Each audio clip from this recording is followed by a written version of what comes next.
Hey everybody, it's Michelle and this is Queer Hustle, where we talk to queer entrepreneurs about how to scale queer businesses. And today I'm super excited because we have Dr. Sarah Skidmore here from Skidmore Consulting.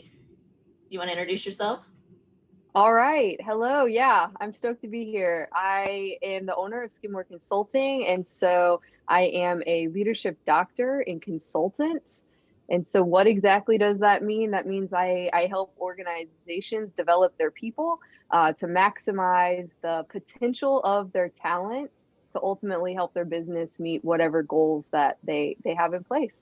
And I love this. And you are one of my personal heroes. I know you know this, that I am aspiring to be a leadership doctor. I'm actually applying to programs right now. So I am fangirling out over you being here and getting to talk to you about your work and just about leadership in general. I guess my first question is, what got you interested in leadership to the point that you wanted to go get a doctorate?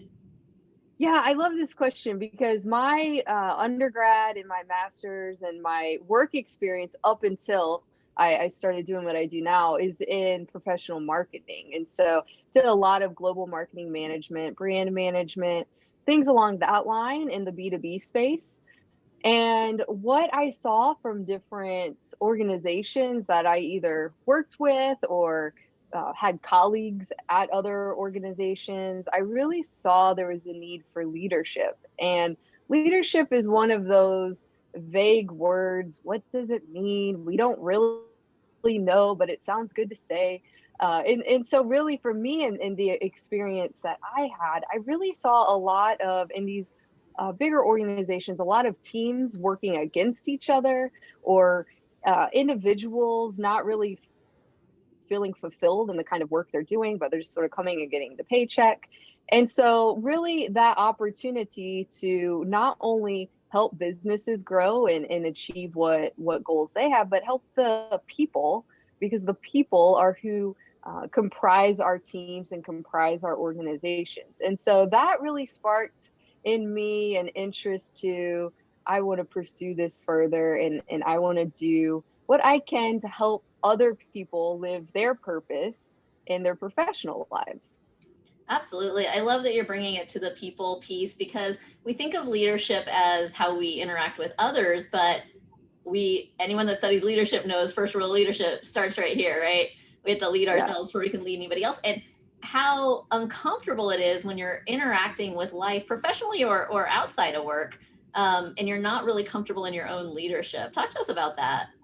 Yeah, well, you really spoke to it right there. One of the first things I'll do when I'm working with new leaders to my firm or new teams that we're partnering with is a whole space on self-awareness and authenticity.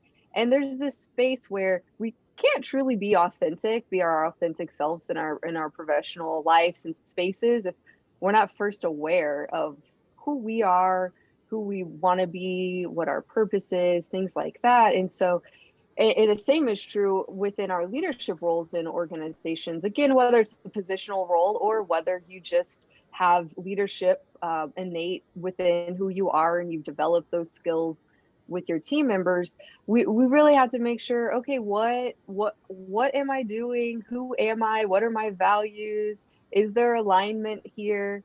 And that's the first starting point. Again, that's important for teams to understand who the team is, have awareness of how the team operates, as well as individual people. Absolutely. Now, this is Queer Hustle. We're queer folks talking to queer folks, talking about queer business. Authenticity is so important in leadership, but obviously this becomes a fraught subject when we're talking about queer people because sometimes it doesn't feel safe for us to show up in our fully authentic selves, especially when we're working for and with other people. How do you help folks navigate that line between I want to be authentic, but it doesn't always feel so good for me or safe for me to be authentic? Yeah, and I would hate to try to speak for everyone, but as a member of the community, that's definitely something that we all have either felt or sensed in some capacity in our professional lives. Certainly, some more than others.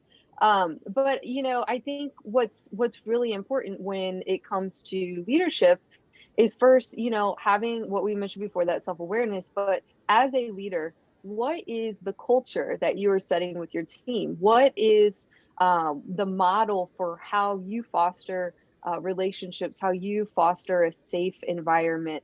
How are you ensuring that the policies you have in place or the language you use, how are those inclusive for everyone involved? And those are some of the first sort of starting points that sort of spark the conversation. Because sometimes when you're working with individuals, at least from my experience, you have some that say, "Hey, we know we need help with this. We don't know what to do," right? And so it's giving a couple of those stepping stones. And then sometimes you're working with folks that think they're pros at it, and you immediately can identify, oh wow, they have opportunity there. So it really does first come to that awareness of we want to have a safe, authentic space. Do we currently? And is there opportunity for growth? How do we get there? Right. And I just want to say, just straight out, if there's not opportunity, or if you're in a situation that does feel super unsafe, it's perfectly fine to just leave, right? It's not like Oh, we totally. have the Yeah, totally. responsibility to make everything better for ourselves. If there's room for growth, great. If there's not, cool, leave, keep yourself safe, go somewhere else where you can show up authentically and safely and push for a safer environment for yourself, right? Because leadership isn't always like, I'm the boss or not. Right? A lot of times leadership looks like I'm a boss and then I have a boss, or I'm a boss, but I have clients and customers, or, so you're still always kind of fitting in on a spectrum, right? How do we start, if we're not necessarily in control of everything, which none of us are, how do we start expressing our leadership upward? Definitely great question. And just a sidebar, totally echo that. If you are in an unsafe environment, don't try to be a hero and stay. Get out of unsafe environments for sure. But when it comes to when you are in context where you do want to help grow and further those situations, exactly to your point, there's never a point where outside influences or internal influences aren't going to impact you as as a leader within the organization. And so keeping in mind that there's opportunity just in how you model, how you interact with people, how you send emails, what your tone is, what your personality is. So think about some of those soft skills, and that's really important because when we think about leadership, leadership really is an individual having influence and how that individual uses an influence. And so you may not even have a title of a boss. You may not have any direct reports. You may, from a hierarchy be on the bottom. But there's opportunity to always embody those values that you want your context to have. Because when we look at culture, we know that certainly culture is impacted by those in positional power positions of leadership, but it's also by the team. And together, all of that sort of impacts the culture and what our experience is. And so one of the first things you can do is start modeling what you want to see in your environment to the capacity you can. And just by having those direct interactions with your coworkers and others in your environment are going to start seeing how you operate, and model that as appropriate. I love that. Just be be the change you wish to see. I think, Yeah. one of the things that comes up with a lot of my clients who are entrepreneurs is it's scary to become a manager, right? A lot of us became entrepreneurs because we had managers we didn't like, or it didn't go so well. And then, what I find my clients doing is I don't want to be a manager. I had a manager. I hated having a manager. And then they start to assume that everyone's going to hate having a manager. The type of person that makes a really good startup entrepreneur is not necessarily the same kind of person that's like a great manager right out. So when you're saying, watch your tone in emails and how you talk, and just like make sure that you're catching all those little details. I think sometimes as entrepreneurs, we're go driven people, and we skip over that, and we're just trying to get things done really fast and blah, blah, blah. And it's great when you're starting out and getting a bunch of shit done. And it's not so great when you're trying to motivate other people to get shit done. How do you help people navigate that transition from I'm doing everything and therefore I can be quick and curt and whatever, to I need to get other people to do things, so maybe I should be nice and soft and nurturing if it's not natural for some of us? Right, right, right. Definitely. So that's where this idea of stronger people leadership really comes from. And so the leadership curriculum that I've written, and we have a workbook for it, a series of virtual sessions, coaching, team trainings, all stem from this philosophy that, right, we want to all be stronger people leaders, right? We're leading people. And so the sentiment is not that, you're at this point A and you want to get to point F, right? It's not something like that. It's just, hey, you want to get a little better. It goes back to iteration. You want to get a little bit better. And if that's the goal over time, we're going to see a really big change. Whereas if we at one moment in time try to completely transform, well, how sustainable is that in the long run? Are we really going to be able to maintain that type of transformation? And so it's really about working with individual leaders where they're at. And so that's part of what we do when we bring on new leaders to the firm. We do a whole thorough sort of intake process where we just sort of get an understanding of where a leader is in their career, in their headspace, in their leadership experience, so that we can put together a custom plan that works for their industry, what they're trying to do. A lot of times with our entrepreneurs and our small business owners, we're talking teams under 15 individuals, we may have business owners that really are very skilled in whatever it is that their technical space is. Like they may be really good at creating XYZ, or, selling this, that, or the other, but they may not yet have dedicated a lot of time in their own professional development as a leader. And so this is one of the things that we always say, hey, you got to start from the top, right? Your top leaders in the organization, that includes our business owners, all have opportunity, including myself. We all have opportunity to continue growing and continue getting better, continue becoming stronger people leaders. It is. It's really about knowing that you're not trying to achieve perfection, right? And we just get a little bit better every day. And if I can show up with a little more patience, a little more kindness, a little more curiosity, a little more interest in my team, then maybe that's going to be received a lot better, and I'm going to end up with better results, and just I'm going to be a nicer person, right? Which is also important. Right. Well, because part of the conversation too is we're not just leaders in our businesses and our organizations. Who we are as people, the different contexts that we are a part of, the different communities we're part of, whether physical or virtual, right? In these different spaces, how are we showing up? What conversations are we starting? What conversations are we continuing?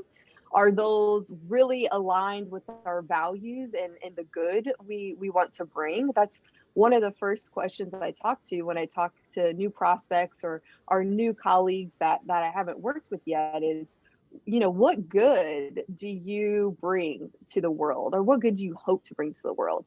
And really relating our leadership to that and connected to our purpose and all of that good stuff. When all of that's aligned, that's really when we're going to have the most opportunity to transform contexts that we're a part of, again, whether organizations or communities and teams, anything really. Absolutely. And I love that you brought that up, because leadership is such a 360 thing. It's not like I get to walk into work, put on my leader hat, be a leader all day, and then take it off and be a jerk on the internet or at home or whatever. If I'm a leader, if I'm really embodying my leadership, that's showing up in all aspects of my life. And especially as queer people, community is so integral to our lives, and we need community leaders that are helping facilitate that and bring that around and keep that going, especially for the younger folks coming up. What do you think about showing up differently at work and at home? Or when you think about authenticity, are you thinking about being the same person all of the time? So for me, authenticity really has to connect with, again, having that self-awareness of what is my purpose? Who am I? What are my values? And then embodying that in a variety of different contexts, right? So our roles may change depending on what organization we're a part of or what team we're a part of. But who we are as a person, the essence of who we are, those values that we say we claim, are we making decisions that are in line with those values? Are we being silent in situations where we need to stand up for our values? It's less of being a leader, is less of a specific role that someone has in in an organization. Even it's less to do with, oh, I'm the owner of this business or I'm an entrepreneur, and more of in any situations, whether it is in your business or in different community spaces that you're a part of, are you being authentic? Are you standing up for things? One of the uncomfortable things that we often use as an example when we're talking about some of the different leadership trainings we're doing related to diversity and inclusion is, would you laugh at that joke in every context, or Mhm, would you laugh at that joke in certain contexts? mhm. And that's just like one practical, like, ooh, ouch, right? And again, I by no means, and you mentioned this before, perfection. Like, I'm by no means perfect at this, and we all have opportunity to grow. But those are some of those sticking points that if we're being really authentic, okay, what do we really need to spend time on reflecting in ourselves, and as we grow as leaders, right? As we put together these leader development plans or training programs for your organization, what are spaces in your organization or with your team you're even like, ooh, we really shouldn't be doing that. We really need to, move past that. That's where we can come in at the firm and really offer some of those tools that allow you to continue evolving the culture of your team so that everyone's sort of aligning with values, moving forward, and fostering that safe and inclusive culture that we really need our organizations to offer the people. I love that. It's, if it's not okay to do at work, why is it okay to do when you're sitting around with your friends at the bar, right? If it's not just important to create safe space at work, it's important to be a leader and show up like that and create safe space everywhere. And I am just big on being the same person all the time. I mean, obviously everyone code switches to a certain extent. You talk a little differently to your best friend than you would to your grandmother or something like that. But as much as you can be aligned and be the same person all the time, for me, that sounds like nothing I said to anyone is something I would be embarrassed if somebody else heard me say, or if somebody else read something that I wrote. Or it doesn't mean that you're not allowed to have privacy, but it does mean that you're generally aligned as a person. This actually comes out a lot in our work when we train sales. People freak out, by the way, about sales. So if you're listening and you're an entrepreneur or an aspiring entrepreneur freaking out about sales, listen to this, because the reason people are so allergic to it is they feel like they have to become a different person, like an identity. Like, I have to become a salesperson, and I don't like salespeople, and I don't want to be a salesperson, and so I don't like and it's just we're so much undoing. No, you're literally just showing up as yourself, and you're having a conversation, and that's all you're doing. And that takes sometimes weeks, just drilling on that point. You don't have to be anybody different, and the reason you're dreading it is because you think you do. But once you realize you can just show up and be yourself, it's actually pretty fun, just like anything in life. Yeah, definitely. And I agree with that sentiment. I come from a marketing background, right? So then when I started my business, I'm like, oh, I got to do sales. This is like, what is sales? And totally 100% after all this experience with it, it's not people do not want to see you, being that salesperson. They want to see you being you. And Right. that is part of the value that your organization can bring. And so some of the advice I would offer entrepreneurs is know what you are offering to situations, and be that space. I am not a salesperson. I never want to be one. Even just hearing you talk about sales like makes me nervous. I'm like, You're oh my having the gosh. same reaction uh, everybody does. right, but it goes back to, okay, well, how do you move a prospect to a client? How do you interact with leads? How do you do all this stuff?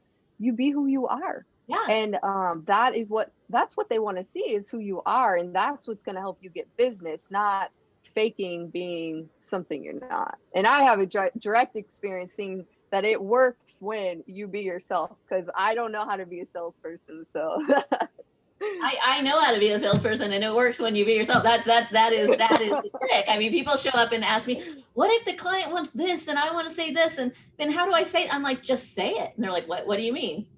Say what you think. What if I have a concern about this? Tell them I have a concern about this, and then have a conversation. Like, that's usually the answer. It's like, right. literally stop thinking about how to sell shit and just show up and be yourself and see if there's a fit. Show up curious, ask Definitely. them questions.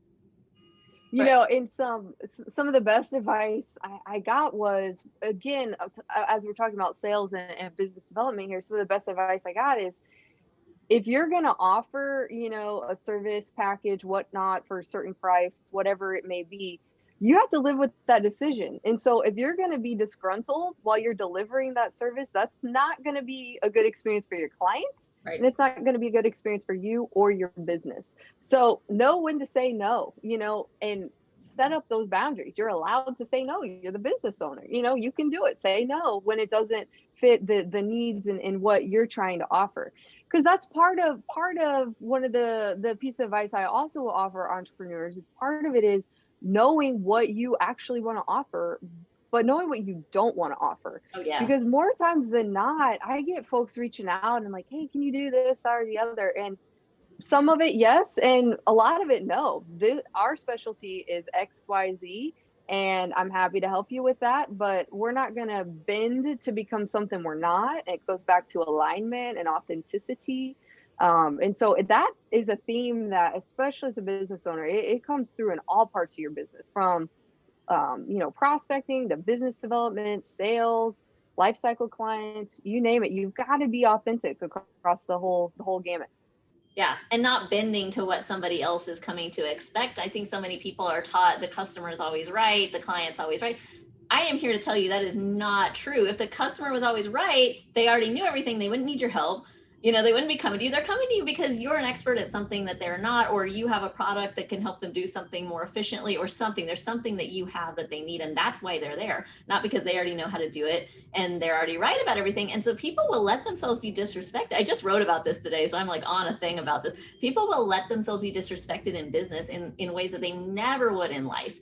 How many times do you hear somebody say, oh, well, I really charged $2,000 for this, but then they called me up and they said they only had 1,000. So I did it for 1,000. And then, like you said, I showed up all pissed off and resentful. They, were very entitled because I'd already shown them that I can't hold boundaries. So much of leadership is setting your boundaries, holding your boundaries, respecting yourself, and communicating those boundaries to other people, so that, because you are worthy of respect just inherently.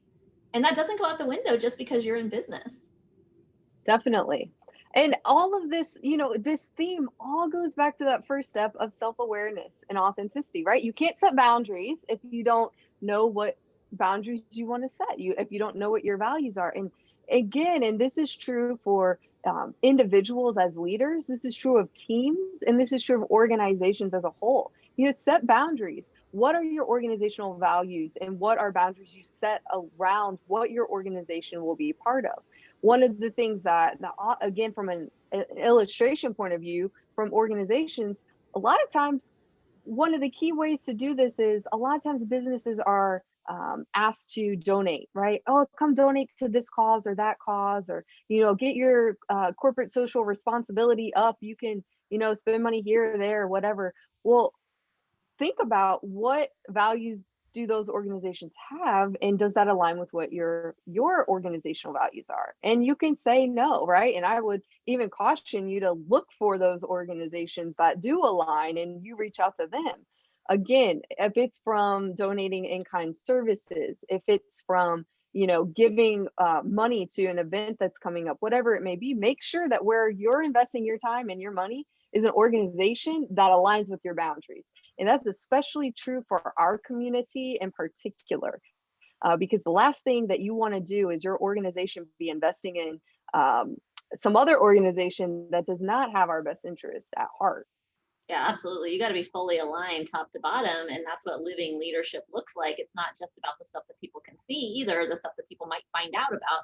It's about what's happening all the way around in your life. And only you know if you're really doing that or not. But I would challenge anybody who wants to grow as an entrepreneur, as a business owner, to really, really do that work to say, what matters to me and how am I going to live that? Not just say it, right? But how am I going to live that and exhibit that? Because most of what we communicate isn't verbal, right? People are taking cues from what we do, from our energy, from how the people around us are reacting to us. And that's what strong leadership looks like, is those ripples of magnitude from somebody that's really centered strongly in their own purpose to start with. So starting individually and then going out to the organization, as you're saying, that can't happen if we don't start right here.